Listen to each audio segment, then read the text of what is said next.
Second Chance, written by Robert Kiyosaki. Kiyosaki is one of the few people who correctly predicted the 2008 financial crisis. During crisis, wealth is not destroyed. It is simply transferred from one group to another. If you study history, then you can predict the future and position yourself correctly. This book is divided into 3 parts: past, present, and future. Part 1, Past. In the upcoming minutes, you will see how history repeats itself again and how governments simply refuse to learn their lessons. Kiyosaki talks about 2 important terms when he is reviewing the past. First is quantitative easing and the second is gold standard under Bretton Woods Agreement. Let us start with quantitative easing. Quantitative easing simply means printing money. You might ask why we don't just call it printing money then.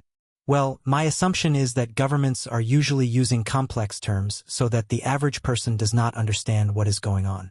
If you get into financial trouble and decide to print money in your basement, then you would be arrested for that. However, government does a very similar thing, but no one says anything. Governments usually print money when they are in economic crisis or when the money is needed for critical situations such as war. You might ask why printing money is bad. And the answer is every time when money is being printed, poor and middle class get even poorer and rich get even richer. Printing money kills the value of the money, increases inflation and taxes. Regular people's wealth is stolen via the inflation. Inflation it leads to poorer people and bigger government which is ruled by political forces rather than true economic laws. Kiyosaki gives examples from the 20th century, but I will go even further back in history and start with the Roman Empire because the further you look back in history, the further you can see the future. When the Roman Empire was faced with war, they started debasing the currency, which also means printing money. Since silver and gold coins were used as money, they started to melt them and add other metals inside to increase the money supply. They also tried another version of money printing called coin clipping, which means when the tax money was collected, they would clip the edges of the coin and then melt all the small pieces in order to create new money. They even used revaluation of the currency. The government took a 1 coin and then pasted a 0 next to the 1 and suddenly you have a 10 coin. All these eventually led to hyperinflation, increased taxes, and economic chaos. After World War I, Germany, the Weimar Republic, also started to print money in order to pay high war reparations, which led to hyperinflation and eventually brought Hitler to power. If you were a millionaire in Germany in 1918, by the end of 1923, you were completely broke. Let me give you an example to understand how German hyperinflation looked like after printing money. Imagine it is summer and you go out with your friend to drink beer. But instead of ordering 1 beer, finishing it, and then ordering the second one, you order 2 beers at once. You know that second beer will get quite hot, but you still buy 2 beers at once because by the time you finish the first beer, the money in your pocket will lose its value and you will not be able to buy the second beer. This is hyperinflation. This is the disastrous result of printing money. Romans did it, Chinese did it, English did it, Germans did it, Zimbabwe did it, and it always ended badly. Now America is doing it. Governments never learn from the monetary history. Einstein once said, "Insanity is to do the same thing over and over and expect different results." Now that we understand what printing money means, let us talk about the end of the gold standard in 1971 under the Bretton Woods Agreement. This was the event that speeded up the money printing even more. According to the Bretton Woods Agreement, the world was operating on a gold standard, which means other currencies were tied to the dollar and the dollar was tied to gold, all with a fixed exchange rate. For every dollar in circulation, there had to be an equal amount of gold stored in the reserve so that in case some bank or country wanted gold, they could bring a dollar and exchange it with gold and vice versa. Theoretically, in the gold standard, government should not simply print money without increasing its gold reserves.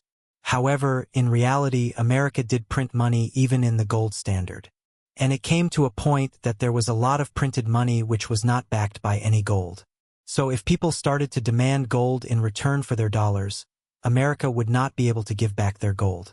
The next logical step from America's perspective was to end the gold standard, which eventually happened in 1971.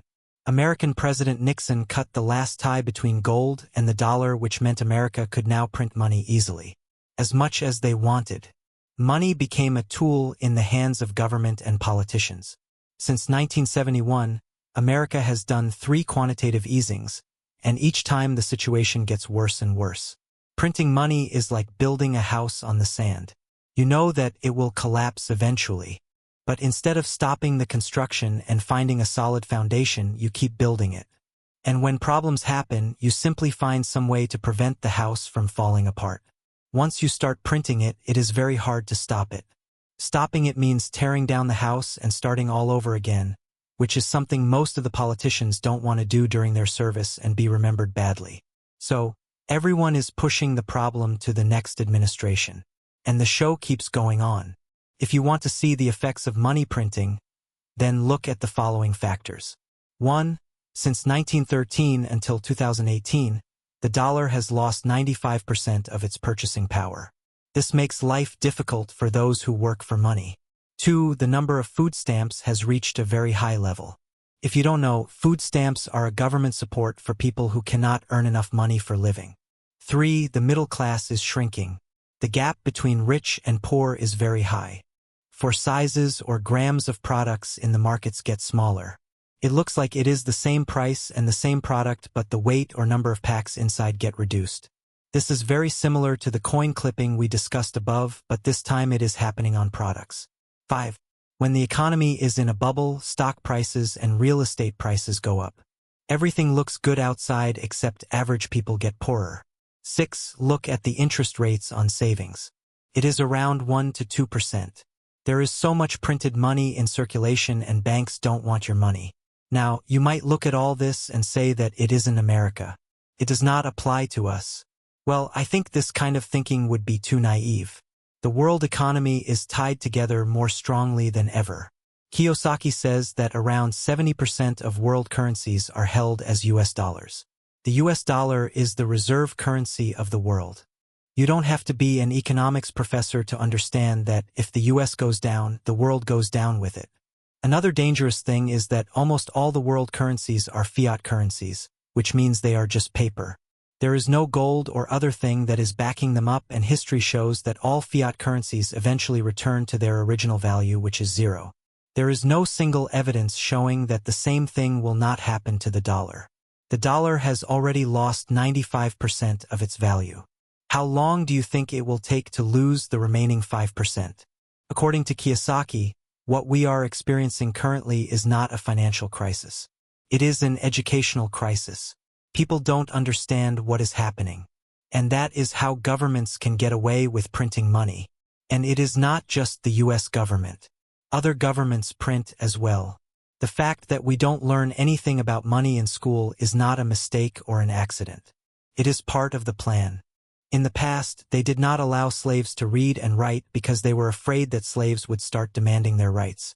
Government directs us to a certain direction, and that direction is not designed to benefit the average person. It is designed to benefit Wall Street and the ultra-rich. Most of us are being advised to work hard, save money, and invest for the long term in the stock market. Kiyosaki says, "You don't have to trust me, but simply think for a moment and compare this advice with the facts we discussed above and ask yourself, does it make sense to work hard for money when working harder leads to paying more taxes and the money you earn loses its value plus the prices of products go up? Does it make sense to save money when government is printing money? Does it make sense to invest long-term in the stock market when the stock market is being manipulated and companies take a huge portion of your profit via fees?" Kiyosaki says that if you simply start questioning and researching all the things you have been told, you'll soon realize that none of them work in your favor. Part 2. Present.